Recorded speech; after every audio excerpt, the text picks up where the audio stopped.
Taste the Daily.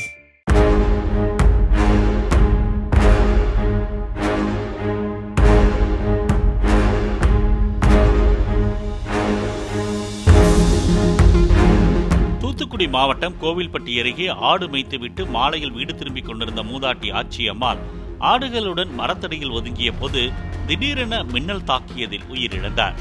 அவர் வளர்த்த 10 ஆடுகளும் இறந்தன.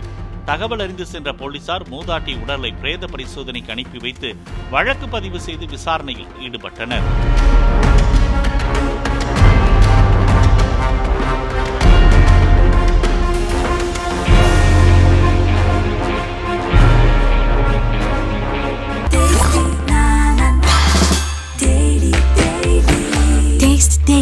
Taste the Daily.